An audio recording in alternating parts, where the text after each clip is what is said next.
Hello, everybody. This is Nick Newman here with RPG Mastery. It's early in the morning for me. I just woke up. But today's episode is going to be about advanced campaign running. So, for all you storytellers or game masters or dungeon masters out there listening, this should be probably mid-range advice, not like advanced, but definitely not new stuff. This kind of advice I'm going to give you here is like stuff that didn't click initially for me when I was game mastering in the beginning. I kind of thought that early in my game mastering, I wouldn't say career, but my hobby, I kind of just made missions, and that's all I would do. I was ambitious, I tried to run campaigns, but they would never last very long because they weren't overarching, drawn out plots or anything like that. It was more like, here's a monster in the codex or the bestiary, and the local tavern owner needs you to go fight it, and you get gold.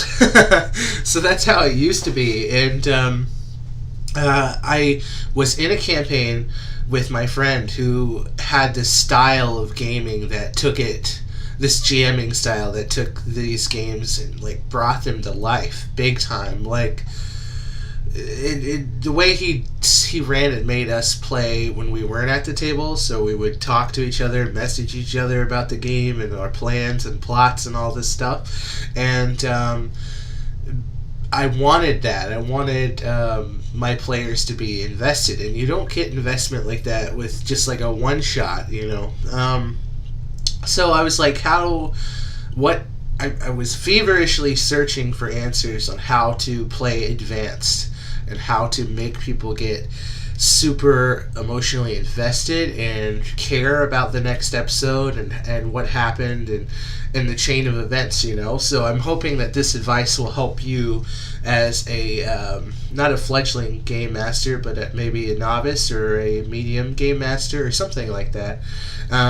This is advanced stuff that you will get just with experience and practice. But my first bit of advice is, if you're running a campaign, you're gonna want to flesh out that world a little bit. Now, when I say this, I don't want to freak anybody out too badly, because some people will go into absurd depths to flesh out their world that they create, or the world that their players are playing in.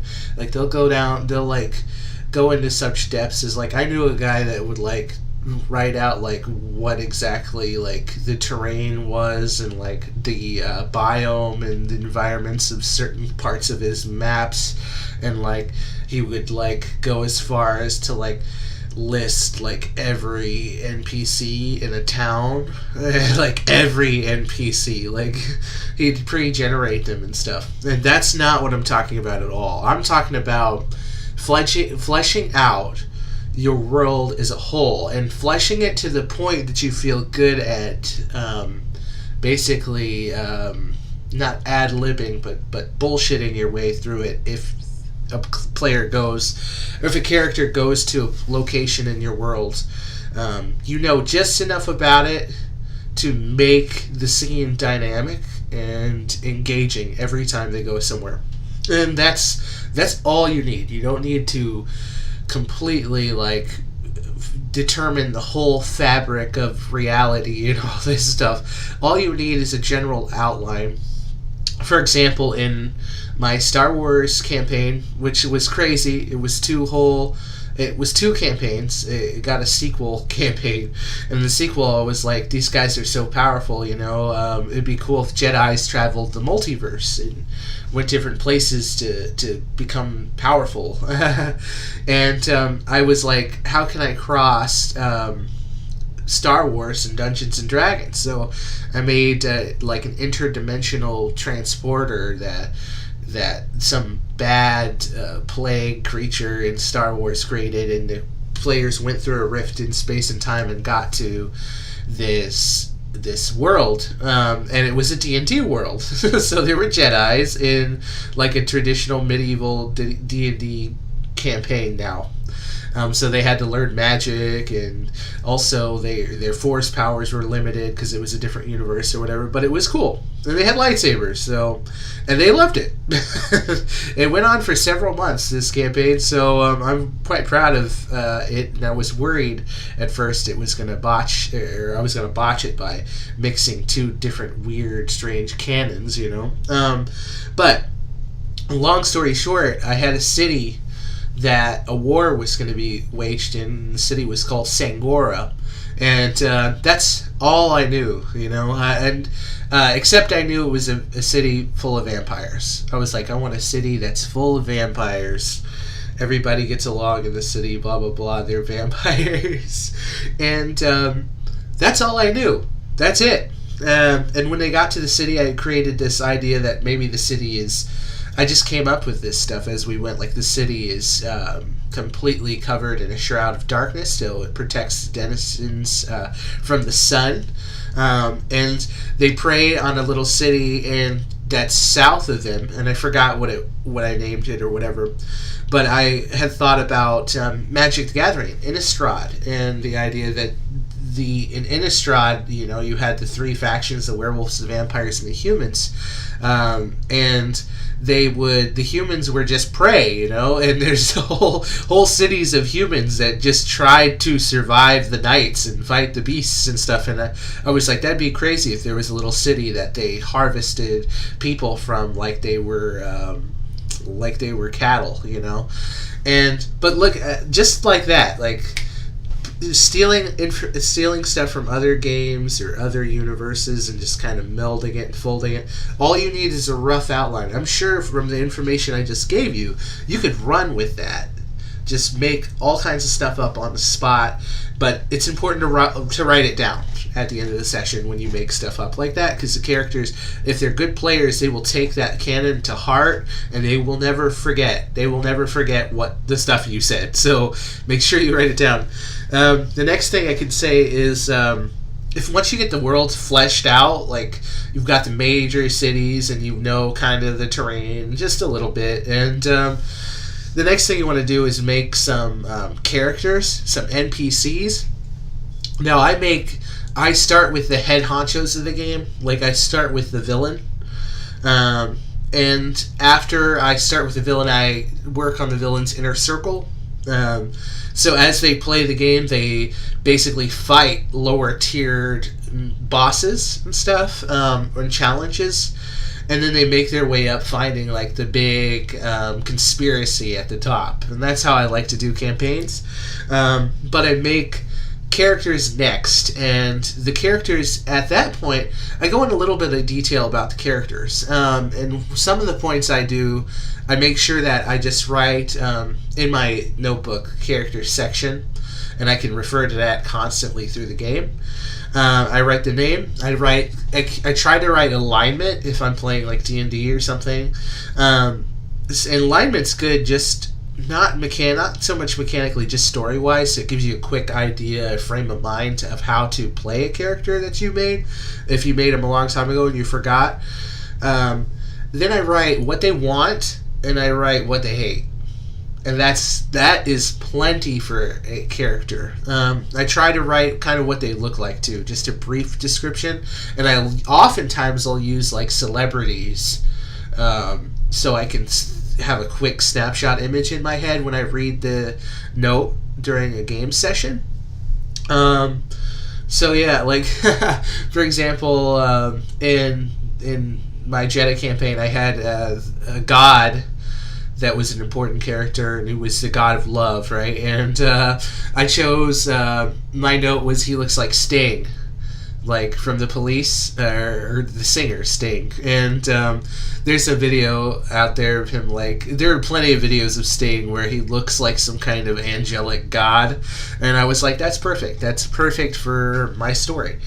And that's all I needed to do. I didn't have to tell the characters that he looked like Sting, but I would be like, oh yeah, he's a short, white-haired man. He's got a little bit of a stubble on his face. He's an older guy, maybe in his late 40s.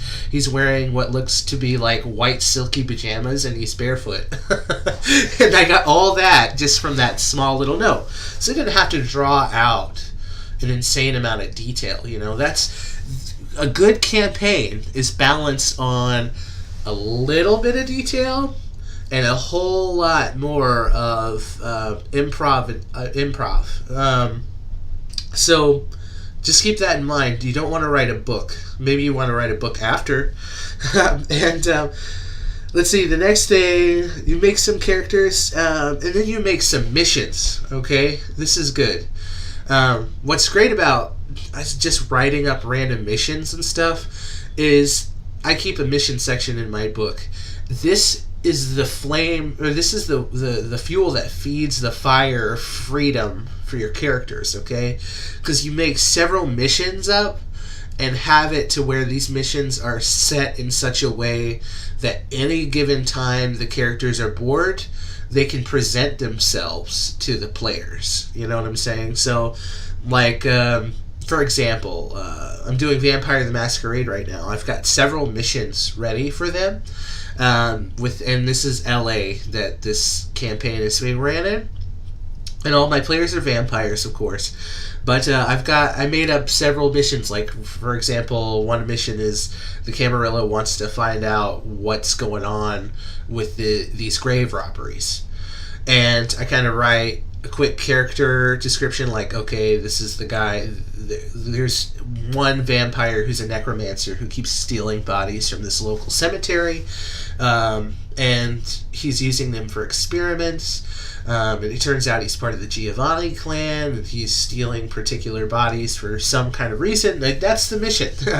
And that's all, right, what I said to you, that's all I have for it. And so I take it from there, and at this point, if they've already met a Giovanni vampire, I can make that mission pertain to somebody that they've already met. Or I can make it not a Camarilla mission, I can make it a Sabbat mission, where the Sabbat are stealing bodies, you know. Keeping loose missions ready really helps that suspension of disbelief. It creates this atmosphere that feels like the world's alive, you know. And that's some really good advice. I used to not do missions. I used to just do situations I knew that were going to come up into play during the games. And I'll make a whole other video about explaining how that works. And then the last point for this video to make is getting pretty long here, but I hope you guys are enjoying it. The last thing I can give you is super great advice is to make sure you keep a random tables with you behind your GM screen or in your notebook or whatever. And these are tables like, for example, I used to have emotion and personality tables. So if there were players that wanted to talk to random NPCs, behind the screen I would just roll. And I have a Sins and Virtue dice that I use now. And I just roll that Sins and Virtue dice, and it'll tell me what's the primary sin or virtue that governs this person's life. And then I roll from a name table, or I just look at a table of names that I have that I like already, and I circle them, and boom. And then I generate the character completely from that, you know. Like, for example, if this is D&D that you're playing, and you have like a Sins and Virtue table or something like that where you roll off of, you roll for gender, done. You can roll for race if you have a racial table, done. You can pick out a name, check, and then you can roll that Sins or Virtue dice or off of that table, and then you can find out, like, oh, for example, this one we rolled the Virtue of Hope. Okay, so if they're walking in the street, all of a sudden it's a female character, the symbol is hope, it's human, and her name is, let's say her name is Clara. Okay, that's what we got off of our name chart. And at that point, you can probably make a character up right now just using those elements and make a decent story with the character. For example, right now, let's just make it up. Let's say Clara is a cleric, because Hope is what I got for her. She's a cleric, and she is traveling through the city currently that the players are inhabiting. She's traveling through the city, and she's trying to raise money for the local church of, and this is Hope, so we'll say it's the Church of Saren Ray or something like that. And that's all I need right there. And maybe because it's Hope, maybe we can put a really tragic backstory to her. Like maybe she's doing this because her sister died of a plague in some kind of a dark magic plague or something, and she's trying to make amends with her god or whatever, and try to stop the infection of the plague. And maybe the plague is ran by some, we'll go with necromancer again, some bad necromancer out there in the world.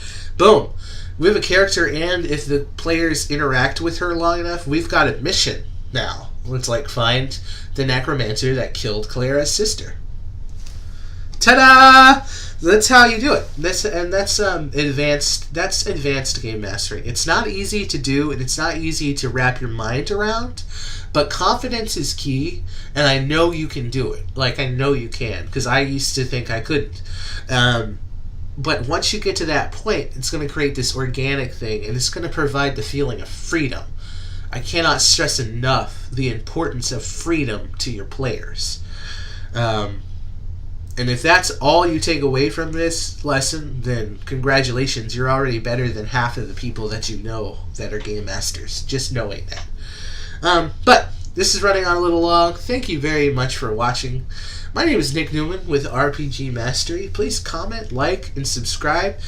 Shoot those comments in, because I love conversations. And if you have the power to enlighten somebody who's come to this page to see these videos and to learn, help them, help them with your own information, or maybe you disagree with one of the things I'm talking about. There's more than one way to skin a cat. And there's more than one way to game master, okay? So, thank you very much. This is Nick Newman with RPG Mastery, and please remember to stay calm and roll 20.